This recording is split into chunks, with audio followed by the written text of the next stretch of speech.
Mi querido amigo, mi querida amiga, recibe un saludo caluroso, un abrazo grandísimo desde aquí, desde Nuevo México. Una vez más, el Pastor Pinzón para el Ministerio Gracia y Salvación.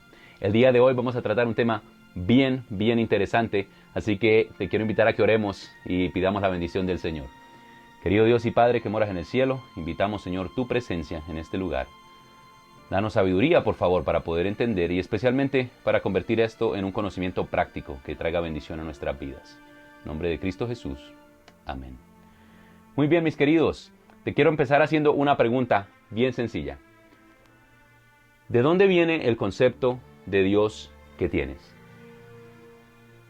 ¿Tienes ya una idea de quién es Dios y luego cuando vienes a la Biblia tratas de imponer tu idea en las Escrituras? ¿O crees que sería mejor permitir que la Biblia sea la que te muestre con respecto a quién es Dios? Y de esa manera entonces crear tu concepto, tu idea de Dios. El día de hoy yo quiero hablarles acerca de el Dios del santuario. Quizá logremos en una sola presentación cubrir esto. Si no, lo vamos a hacer en dos.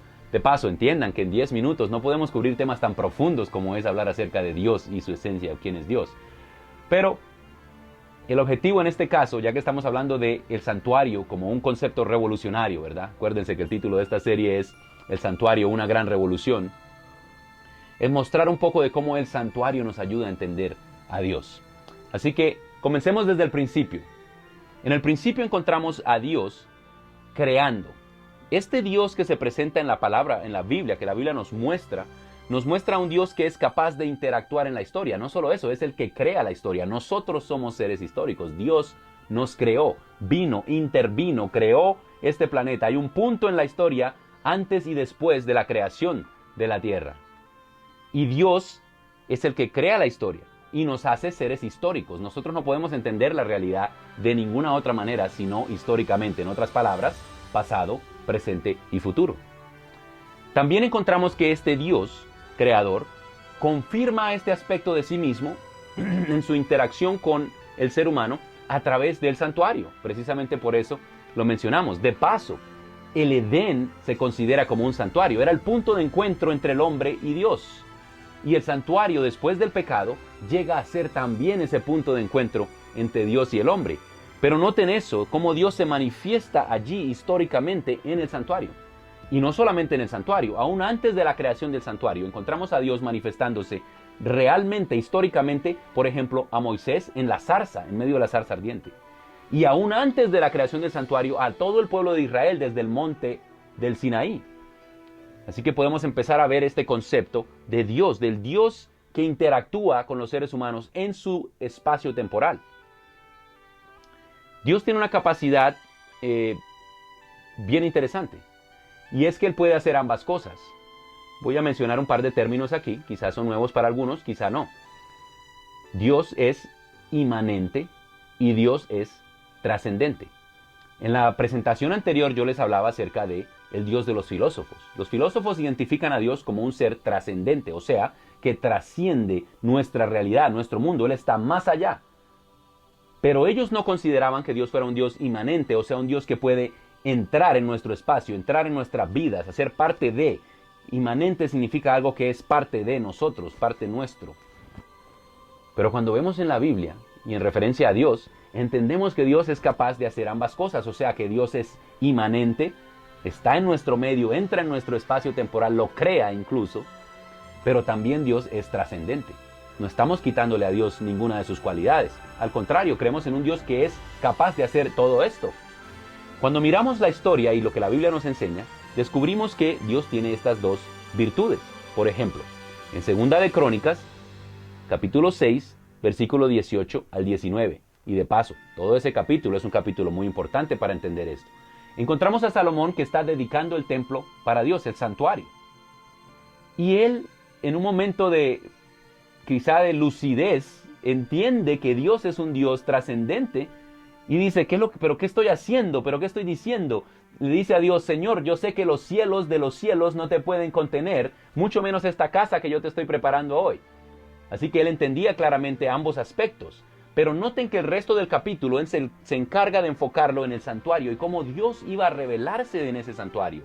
Y todo el capítulo, Salomón está diciendo, Señor, cuando tu pueblo ore hacia este lugar, hacia este santuario, porque aquí tú decides poner tu nombre y aquí va a estar tu presencia, respóndeles. Entonces la Biblia tiene un aspecto claro en cuanto a la trascendencia y la inmanescencia de Dios. Ambas cosas, ambas virtudes y ambas cualidades se pueden atribuir a Dios. Mi querido, Dios es el creador del universo entero. Dios está por fuera de este tiempo, sí, puede ser en ciertos aspectos, por fuera de la creación, por supuesto, y por fuera aún del universo. Es más grande que cualquier cosa que podamos nosotros comprender. Y sin embargo, eso mismo hace que sintamos ese amor por Él aún más, que se encienda aún más, porque a pesar de que es así de grandioso, se involucra en la vida de los hijos. Se involucra en tu vida, se involucra en mi vida. Y ese es el Dios del santuario. ¿Por qué es esto importante? Por eso, porque creemos en un Dios que se involucra. Cuando comparamos a ese Dios, el Dios del santuario, con el Dios que muchas personas creen, entendemos que realmente creemos en un Dios maravilloso y que la Biblia nos presenta a este mismo Dios, el Dios que se involucra. Muy bien, siguiendo con esta línea de pensamiento, encontramos un punto importante en la historia, no solo nuestra, sino también en la historia de Dios. ¿Es Dios eterno? Claro que lo es, pero también tiene historia. Su eternidad no lo pone fuera de nuestro tiempo, no lo pone fuera de nuestro espacio temporal. Al contrario, encontramos en nuestra Biblia que Cristo Jesús se encarnó, que Dios, ese Dios trascendente, se convirtió en el Dios inmanente que vino a esta tierra como un ser humano. La encarnación de Jesucristo es una confirmación de la capacidad que Dios tiene para entrar en nuestro espacio temporal. Y no solo eso, se convierte en algo maravilloso para nosotros porque la salvación viene por medio precisamente de eso. Jesucristo se presenta como el tabernáculo mismo. En Juan, capítulo 1, versículo 14, nos dice que el Verbo se hizo carne y tabernaculó en medio nuestro. O sea que Él es el tabernáculo en cierta manera. En este caso, es una representación del tabernáculo porque es el punto de encuentro, acuérdense, es el punto de encuentro entre Dios y el hombre. Eso era lo que el santuario significaba, tanto en el Edén, como el santuario en el desierto, como el santuario celestial, como Cristo en su venida es el punto de encuentro entre Dios y el hombre, ¿sí? Y hoy día, ahora que está en el santuario celestial, es el punto en el cual nos encontramos con Él. Ahora fíjense,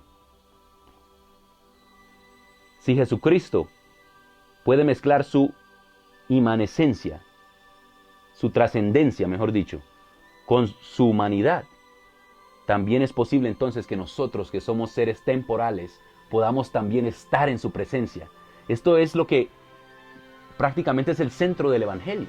La capacidad de convertir al hombre pecador, temporal, humano, en un ser capaz de venir a estar en la presencia de Dios. Gracias a la capacidad que Cristo Jesús mismo demostró de poder hacer esto, nosotros hoy día podemos también hacerlo, poder estar en la presencia de Dios físicamente.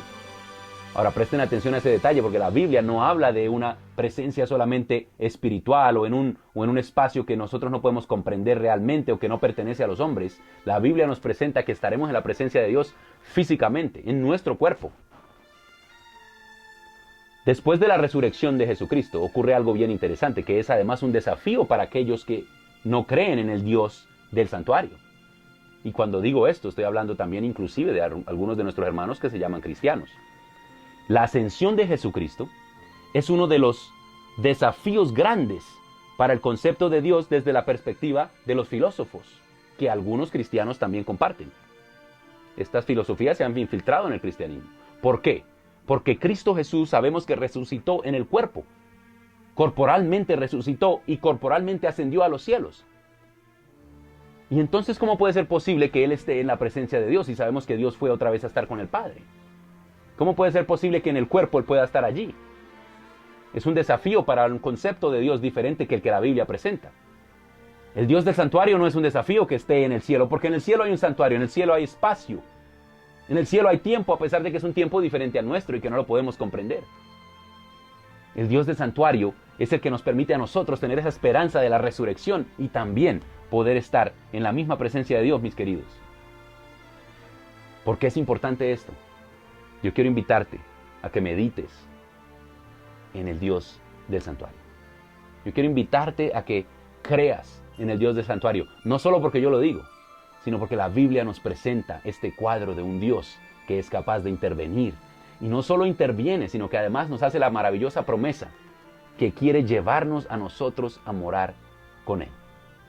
No es un concepto filosófico. Muchas de las filosofías griegas, que han dado origen también a las religiones del este, mantienen estas mismas ideas extrañas de que cuando uno muere, se une una vez más a esa energía que ellos llaman Dios y llega uno a ser parte de lo mismo.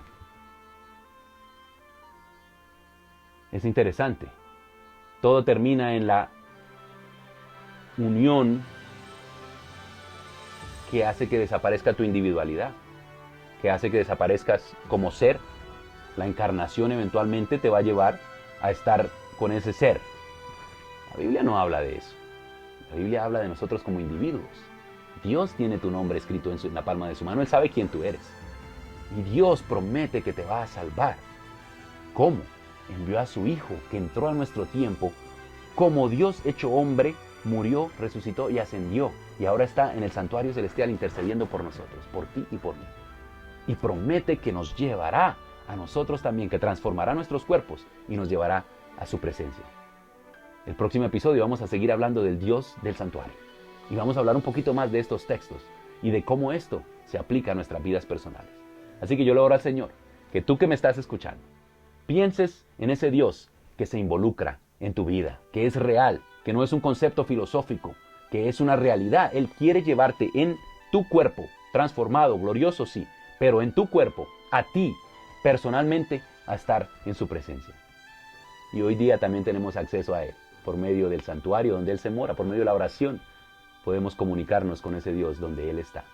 Que Dios te bendiga, que recibas la bendición del Señor. Ministerio Gracia y Salvación te desea que Dios te bendiga.